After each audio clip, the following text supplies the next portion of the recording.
I think that the CMO job is in some ways the hardest functional leadership role. Like, what is the way you can differentiate yourself in this sea of sameness of AI?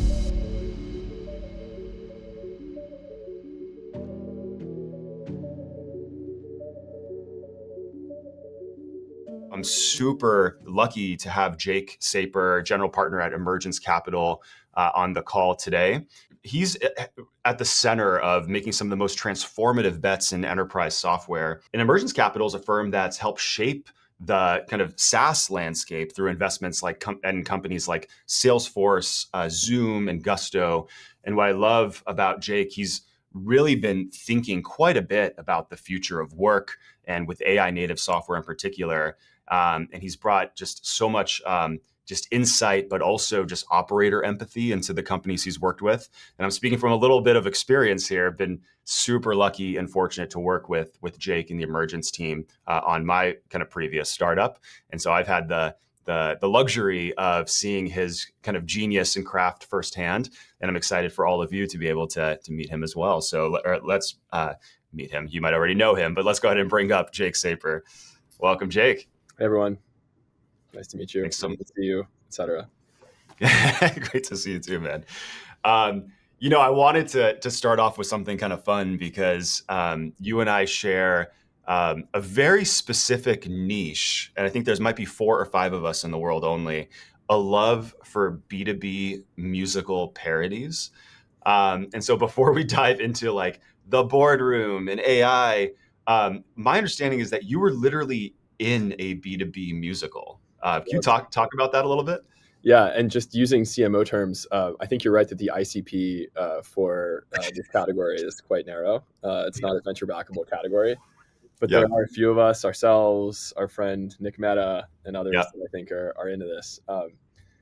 But a few years ago, there were a couple folks that wrote a musical that from scratch that was parodying tech and venture capital. And this was sort of in the early days of the Silicon Valley TV show, but it was sort of a different flavor, but similar kind of like parody flavor.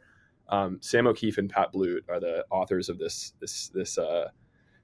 musical. It was called Soma the Musical. And the idea was there was a founder who was like super vapid, didn't have much content to him. He just really wanted to make Forbes 30 under 30. That was like his goal. So he didn't care about actually building a company. He just wanted to make on this list. There was like a CTO who was like brilliant, but a stoner. There was a COO, this like brilliant woman who people ignored. So it was like this kind of playing on lots of stereotypes. And they went around the valley and tried to pitch VCs, and the VCs also got lampooned through the process. And it was a very bizarre experience. It was very like meta in the sense that the show was set in a WeWork mostly, and we actually rehearsed the show in a WeWork. Funny. SVB was the main funder of the show, which also was kind of bizarre. The whole thing like was very meta, but it ended up being like it was a significant amount of fun. There was a lot of like professional actors that were part of the show, which was kind of cool because it was cool to like explain to them what a term sheet is, and like try to explain the world, which also like we got a lot of parody just in the backstage of how ridiculous the world that we inhabit is in real life. That's amazing. There was a moment I remember actually very vividly where I played the CEO in this like vapid CEO in the show, and there was a moment where I'm going to pitch a VC, and I'm out there kind of, selling my wares, and the VCs are all wearing these like comically oversized vests.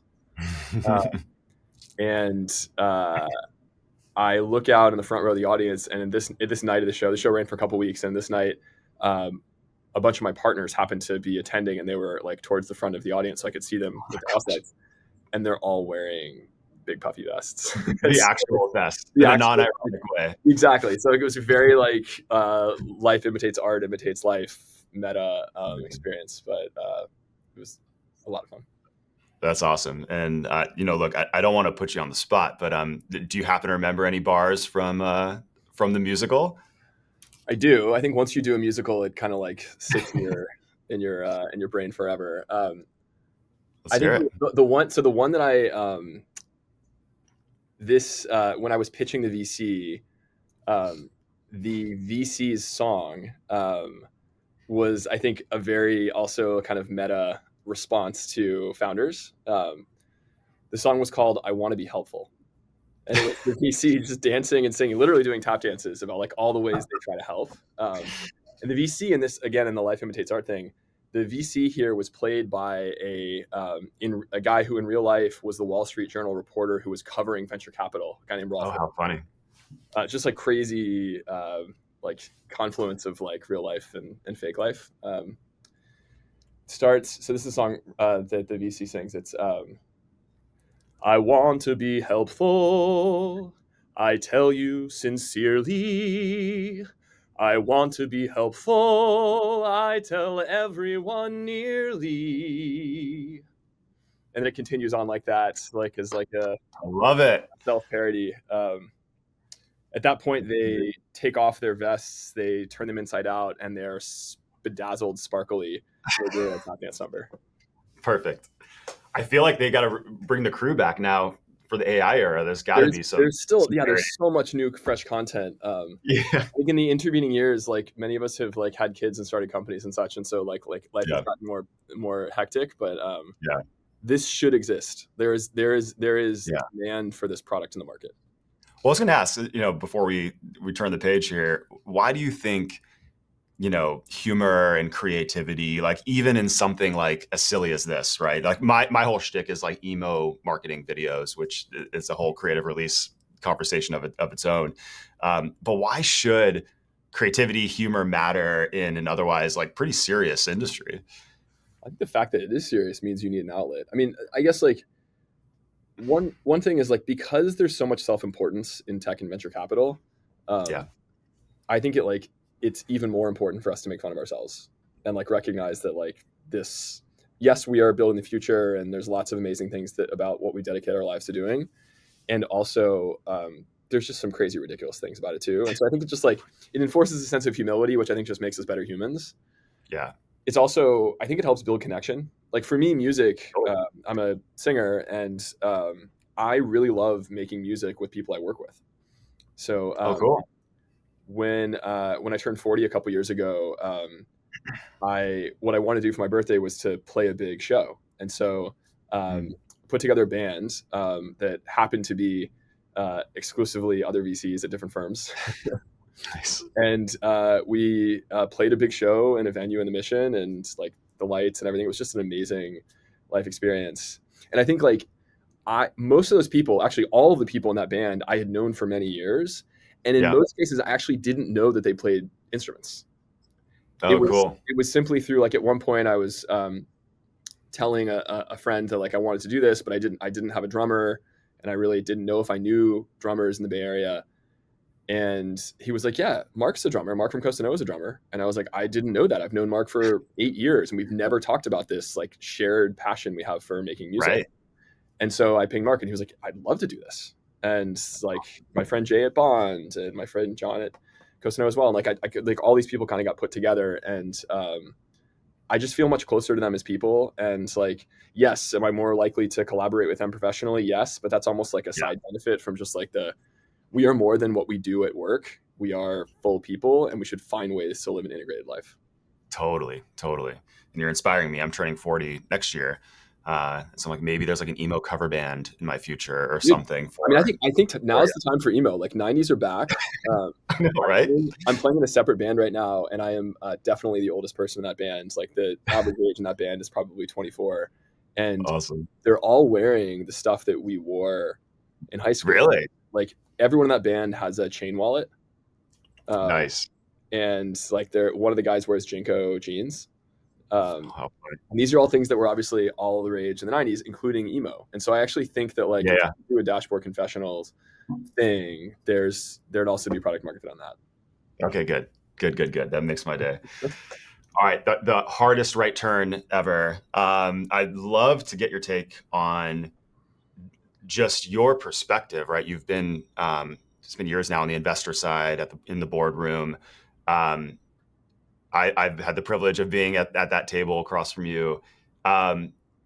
the CMO role, and you might have heard this in the opening, I think is changing. It's evolving in the last few years. Certainly, it feels like the expectations in the SaaS era are just not the same, or evolving, or we're adding kind of new things as we're kind of getting deeper into the AI era. Curious what you're seeing in terms of the way board members are evaluating CMOs, and kind of what's kind of driving some of that shift. Yeah.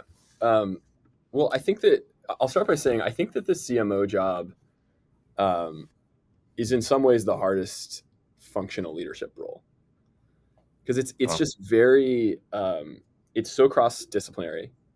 It's probably the most cross disciplinary functional role, right? Because you're touching on product and you're touching on sales. Obviously, you're touching on success. You're touching on ideally finance, because I think that great marketing leaders are actually involved in pricing discussions as well. And so pulling all that together, I think, is really hard in any environment. It becomes even harder in an environment of rapid change. And obviously, the past 2 years, we've seen faster change than any time in the 12 years I've been doing this job. yeah, So it's a harder job than it was, is the reality. And I'm like, there's lots of reasons why, and there's lots of approaches I think that CMOs can take to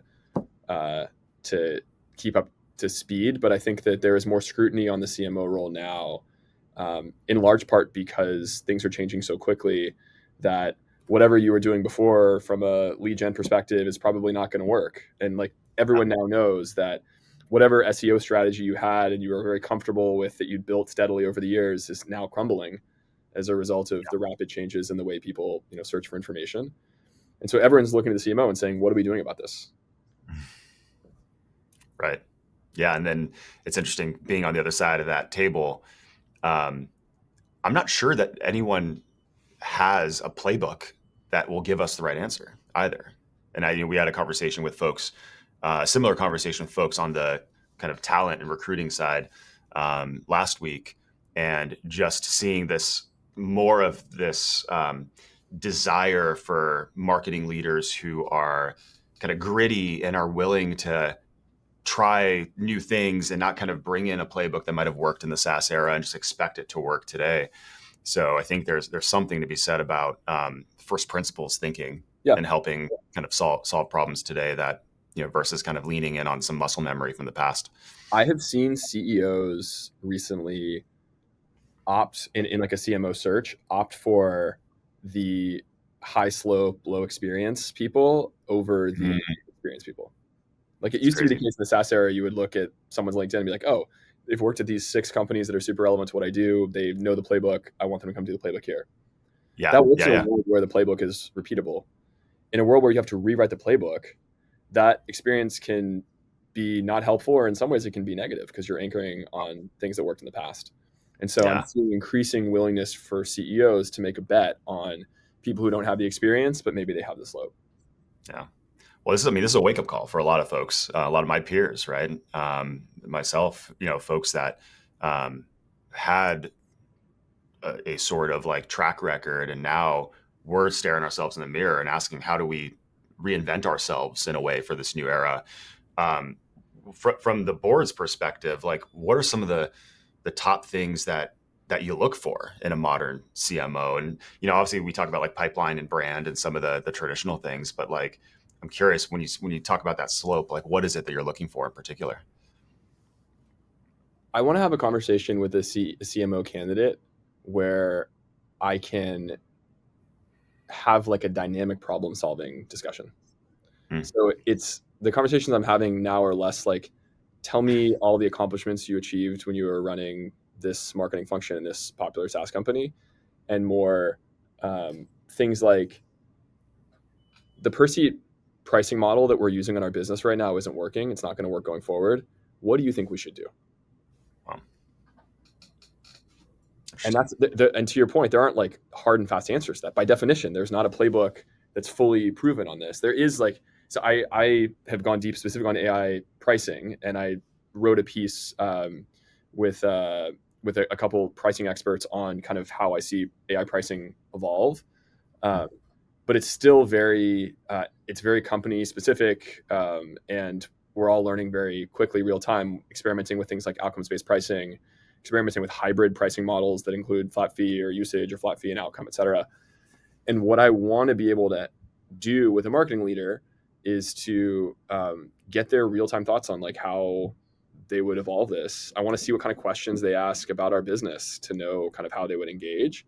And I'm going deep on this pricing example, not because I think that's the sole focus of the CMO, but I do think it's a good example and a good topic to get a gauge of like how first principles can this person think, how strategic are they going to be, and helping us chart new waters. Interesting. Yeah, it's this idea of like aptitude, creative thinking, to be able to spar, with you, with a CEO. These are attributes, it feels like, that are not on a LinkedIn profile, not on a resume specifically, but only really understood in those conversations, in those interviews. Yeah, that's interesting, and I think consistent with a lot of what I'm hearing. Do you see maybe even for some CMOs that are in roles kind of, that have been there kind of for some time, do you see like a disconnect between how the CMOs themselves kind of see their role and how the board or even the CEO kind of perceives it? That's a good question. It obviously depends on the CMO, but I think that if the CMO still views their role primarily as a pipe gen exercise, that feels like a dated perspective. I mean, first of all, we shouldn't be using the title CMO if you're primarily focused on lead gen, right? Interesting. That's a head of demand gen. That's maybe a VP marketing, but like a C-level title is a function of when I think about someone with a C-level title, the question I want to ask is, if you're going to be on the executive team here, how should we spend our money? So it's less like, show me the funnel that you're creating, and more, you should be thinking at a much more strategic level of, okay, I know the cash position of the company. I know the milestones we need to hit to raise our next round or to get to profitability or whatever it is. And I also have a deep enough understanding of what's going on in sales and product and the other parts of the organization. Because as we said, the CMO is a very cross-functional discipline. Right. And I actually think like I would advocate that we make this type of investment across all of our marketing functions. It should take this much dollars, and here's the ROI I expect on those dollars. So that's a different conversation than the more junior marketing person whose job is to figure out how they can boost leads. Right. That's great. And yeah, you're thinking, it goes back to your point on like being able to not spar, but like work closely with finance, work closely with like drivers of the business, not just this like marketing metric that we've ultimately, or at least last, I don't know, couple decades have really kind of honed in on, but being much more strategic. Even seeing some folks like change the name of the title, where it's not even just the CMO, but it's, I think in the AI first context, something like a head of go-to-market or something along those lines, chief market officer I've seen. And so it's interesting to see just like even this rebranding effort that's happening within the function itself. I'm also seeing like, and this has been going on for a while, but I'm seeing more of this now, just like calling it growth. Specifically, yeah. Because growth kind of like encompasses lots of things.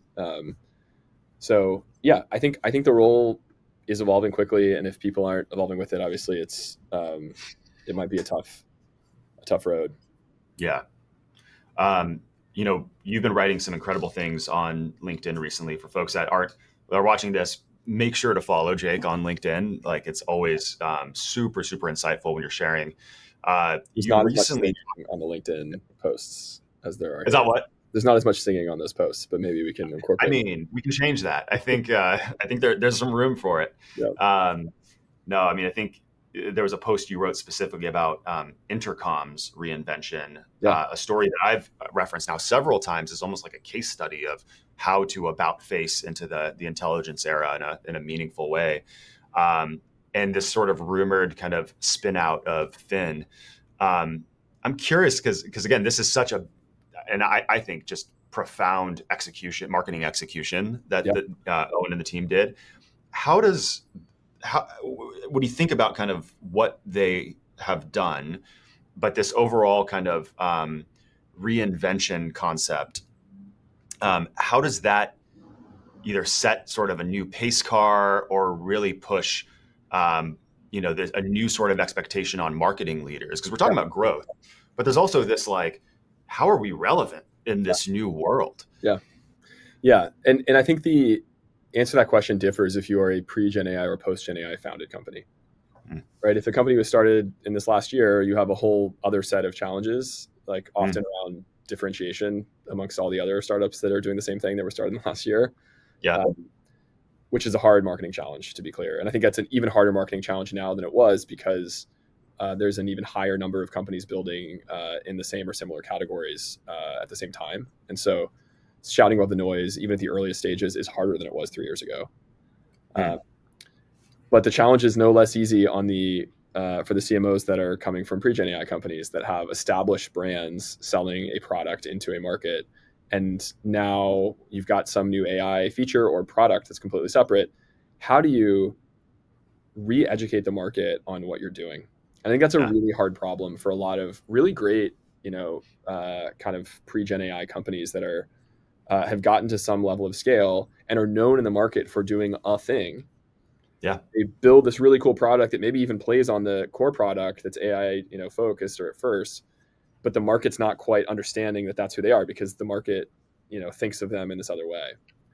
I think when we think about the Fin case study, there's a few things that really stand out. The first thing is, like, this took real leadership change, right? So Owen started the company, was a CEO for a while, left, and then came back with a vengeance and realized that ChatGPT was going to change everything and basically reimagined the business.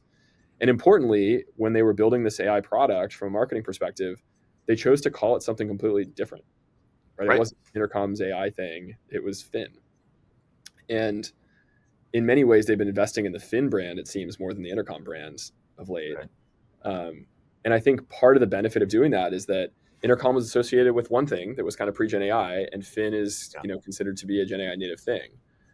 And that's something, like, I think not enough pre-Gen AI leaders have considered, because I think it's scary. Like, why would you give up all the brand equity you've built up in the brand that everyone knows?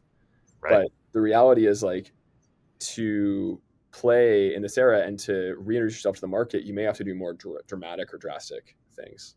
Right. Which could include spinning the company out, right? It could include, like, saying this is a completely separate entity.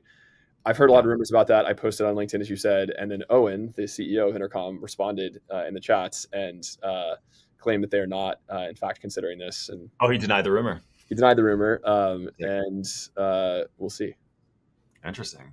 But yeah, it's definitely one thing. Just double click on this, which is a little bit less marketing focused, but it's kind of interesting. We're in this really weird funding market right now where Gen AI native, fast growing companies are able to raise at really high prices.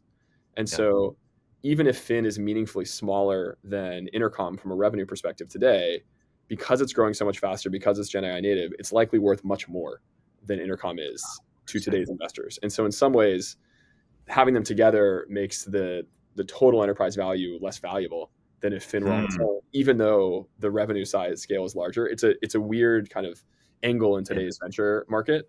So it's a reason why I suspect they've at least considered the spin out. And I take Owen for his word. They're not considering it now, but I think at some point it might happen.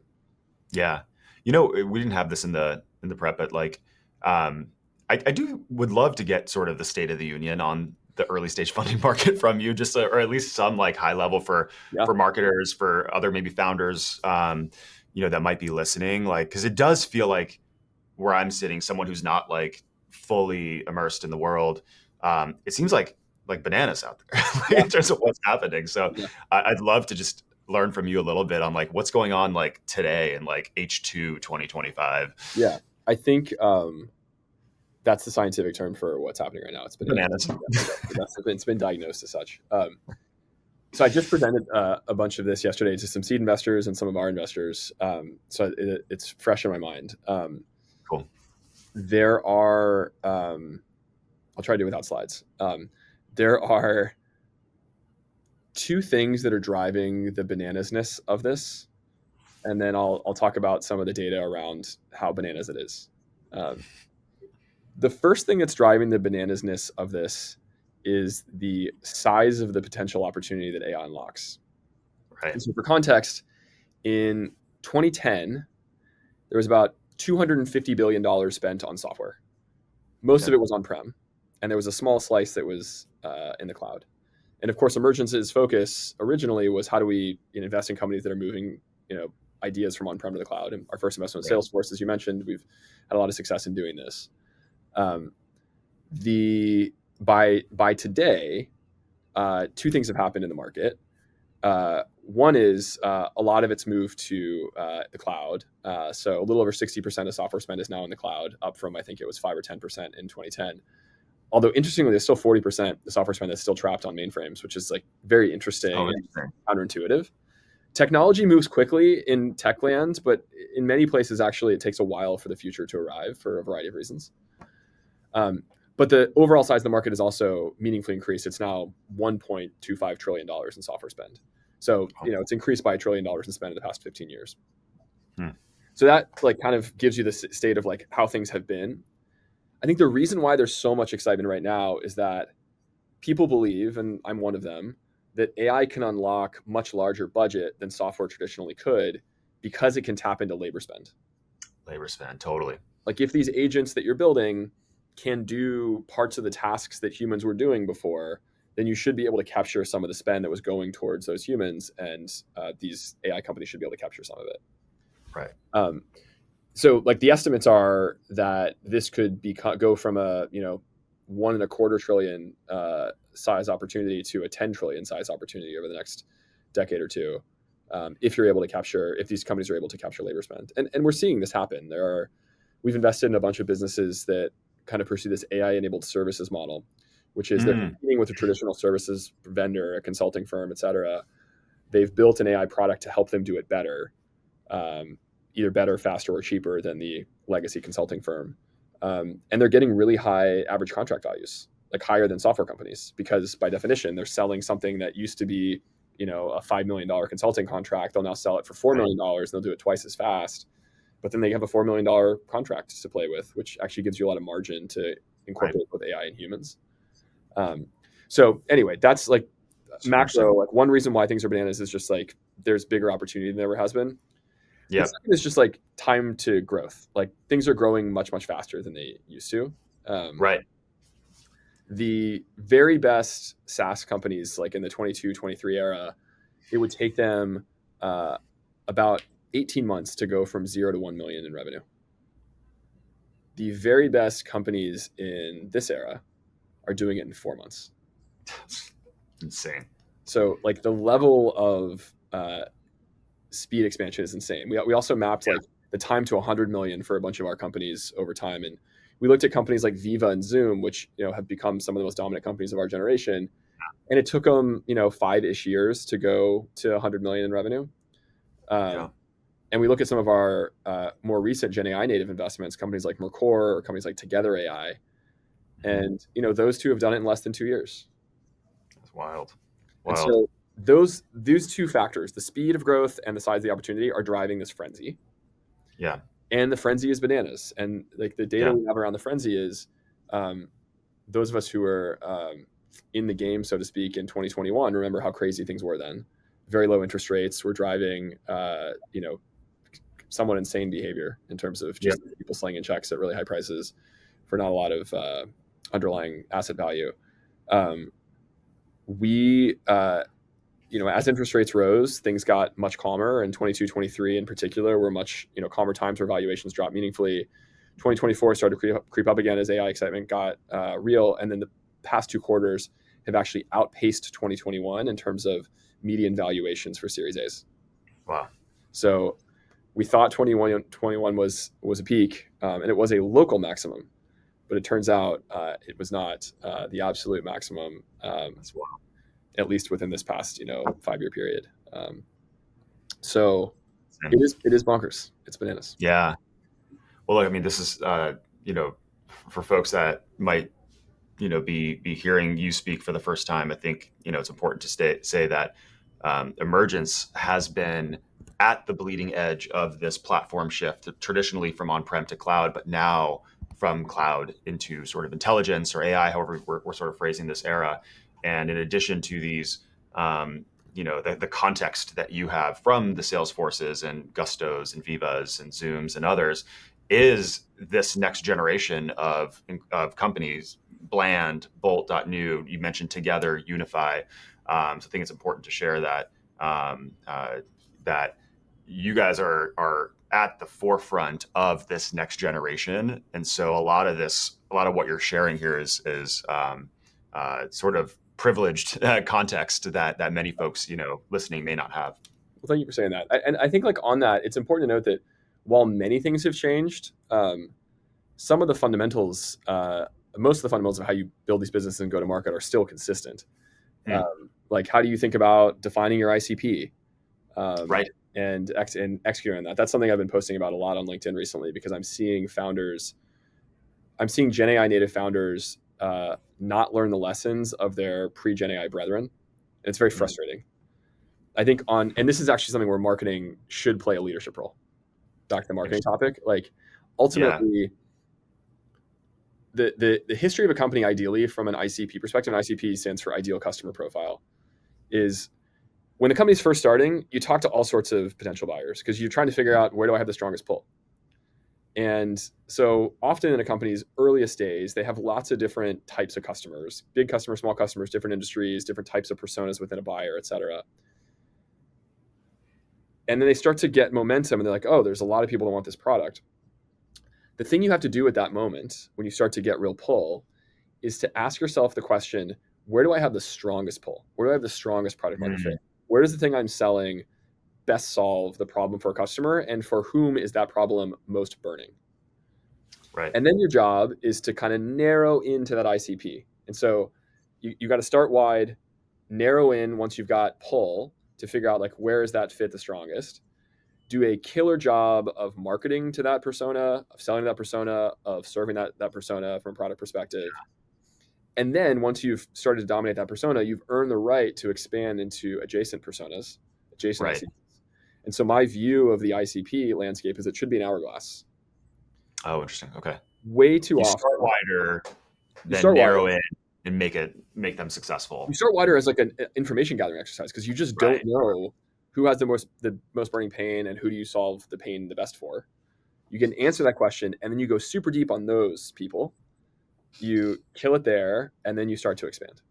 Yeah. And what I'm seeing is that founders are just refusing. It's really hard because when you're up here and you got lots of pull, the temptation is just say yes to everybody.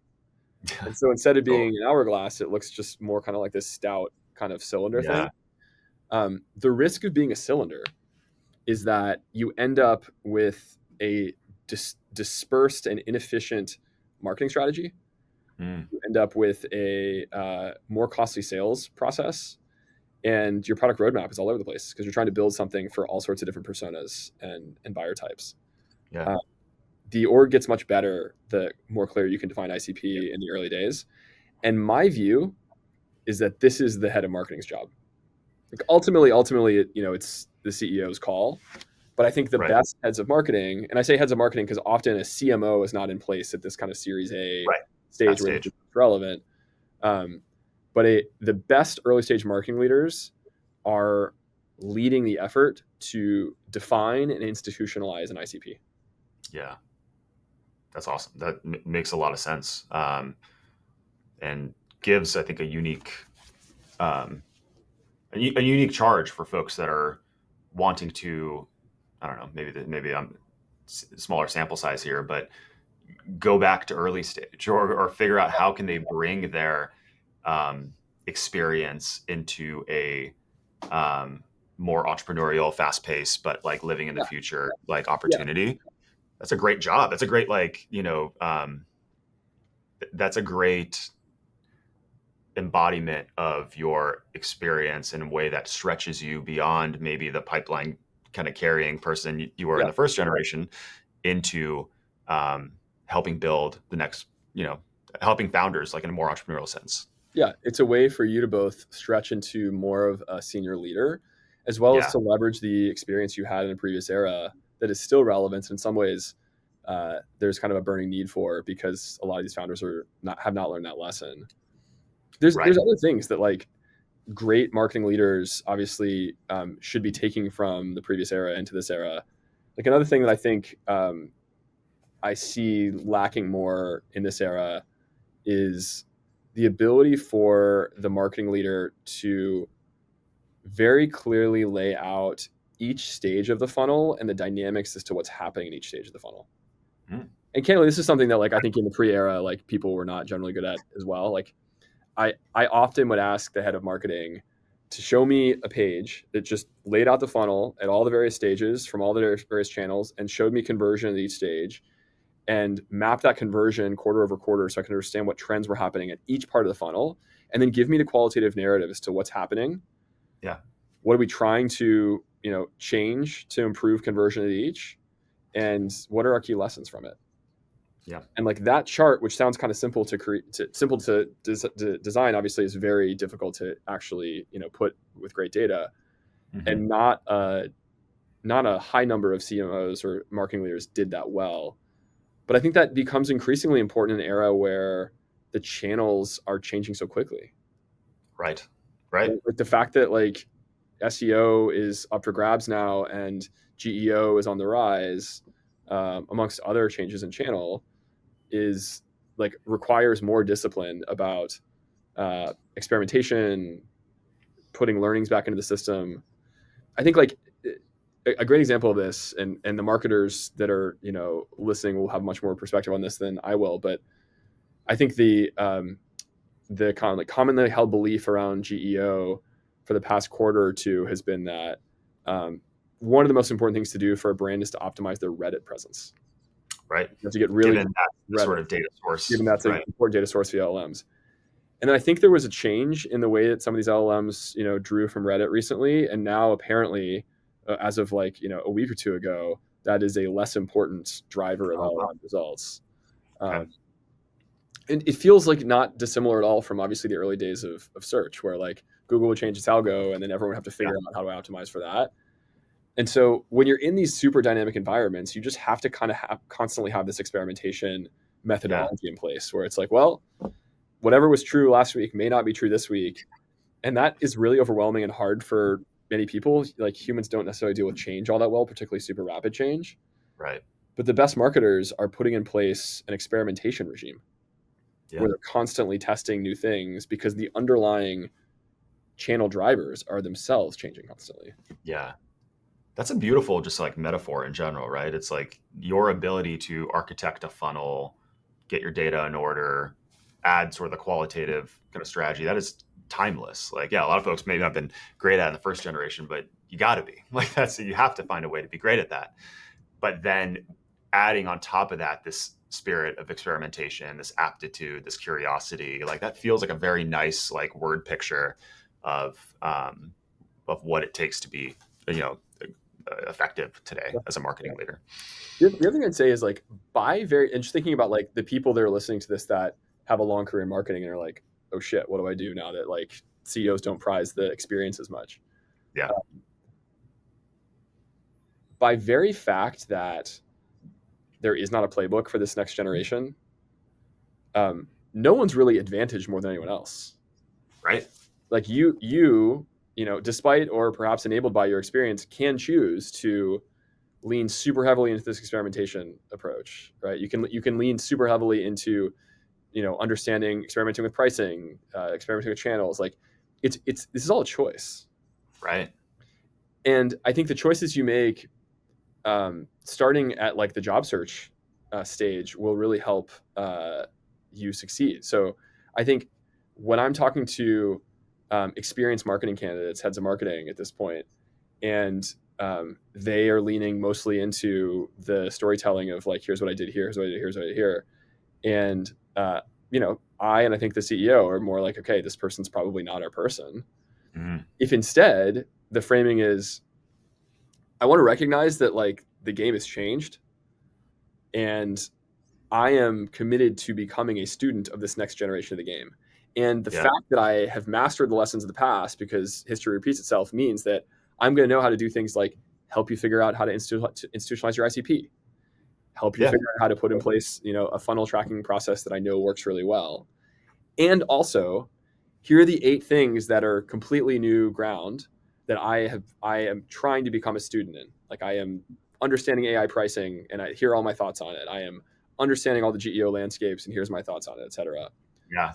That is the CMO interview where I'm like, oh yeah, best of both worlds. Experienced person, but recognizes the world's changed completely and has shown evidence of repotting themselves for this new era. Yes. That's so good. Like if you're listening to this, and I guarantee folks are in my sort of private conversations, like anxious about all of that. That's a great roadmap or a great mental model to consider. So we'll have to clip that and make sure we cast that out far and wide. Like I would say on the anxiety point, just like stepping back for a second, I think if you're not feeling anxious right now, you're doing something wrong. Which I think is weird because like we should all be striving to have a Buddhist level of like transcendence. But there's just so much change happening in your job, in society, in like technology, in the future. Yeah. Obviously, the goal is to figure out you channel that anxiety into something productive, and also you manage it with tools like meditation and other things, etc. But anxiety is data, right? It's data that changes afoot, and you got to figure out how you kind of fit into this new picture. Absolutely. Jake, you posted something else. I'm keeping my eye on the clock, but there's one question I wanted to get out here before we cut it too close. Back to marketing budget allocation. You guys did a lot of research on this here recently, and talked a little bit about referrals versus event spend in particular. I feel like we're going so myopic here, but I really want to make sure to hear your opinion on this.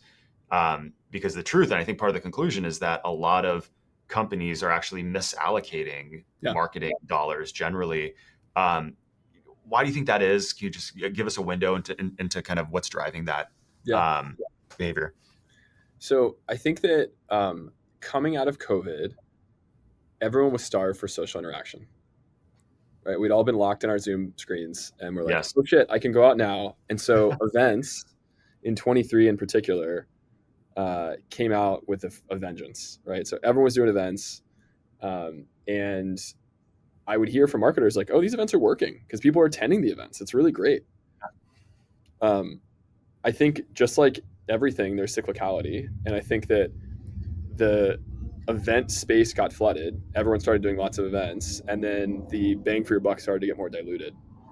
So I think the spirit of it was right. Like, and I think in 24 there was a lot of good stuff happening. 23 in particular there was good stuff happening with events. I think it was probably peak event. And I think that like that it's been a slightly oversaturated channel, which doesn't mean that events still don't drive a ton of value and marketing teams shouldn't still be absolutely going after them. But I think the blind faith that like events are our best channel needs, just like everything else, to be constantly experimented with. The data you're referring to, like one thing we learned is that marketers were really leaning heavily into event spend, in part because events are expensive as a portion of their total marketing budget. Right. But in terms of the ROI on that spend, there was another category with way less spend that had much higher ROI that was neglected by marketers. And that category is referrals. Interesting. Referrals are, everyone listening will be like, of course, yeah, referrals, that makes sense. Like that's a better thing than trying to get some cold person to, get engaged. Yeah. But I think most companies do too much kind of like hope and pray around the referral. It's like, yeah, the referrals will come because we will delight our customers, et cetera. You can put in place structured programs to drive referrals, right? Like you can putting in place a customer advisory board, for example, and filling that customer advisory board with existing customers and prospective customers that can attend the advisory board is a really effective way for enterprise customers to drive literal referrals in kind of real time and in person and potentially. You can look at like signal based tools to understand like, when someone as a champion in one of your customers goes to another customer, you can go after that customer. We're invested in a company called Unify that, among many other things, helps you track these kind of referral based signals. So there's just a lot more, at least as of last year. Companies should be investing more dollars into referral focused programs, and slightly taking those dollars away from events. Now, Yeah. that is a hard thing to say writ large because every company is a snowflake, but that is a trend that the data supports. Yeah. And the event marketer buried within me somewhere is like, is obviously, thinking about that live, but of course the data supports it. But they don't have to actually be mutually exclusive. Like, you could actually think about event spend as referral spend. So you could Interesting. have to bundle the two, right? Like, you could have a customer advisory board thing that is concurrent with, some sort of event that you're throwing. So Right. you get, new prospects hopefully to come to this event and whatever, but they're not cold necessarily because they can go have a conversation with existing customers, ideally customers they know. And this can be even easier in verticals than in horizontals, but it can exist in Yeah. horizontals with functional specificity as well. Smaller associations or communities, tight knit kind of Yeah. networks, those types of things. Like, one of the things I remember vividly is in the very early days of Ironclad, which is a legal tech company, legal AI company that sells a product that's contract management. They invested heavily in something they called rooftop law school. That's right. And they would drop a keg on their roof.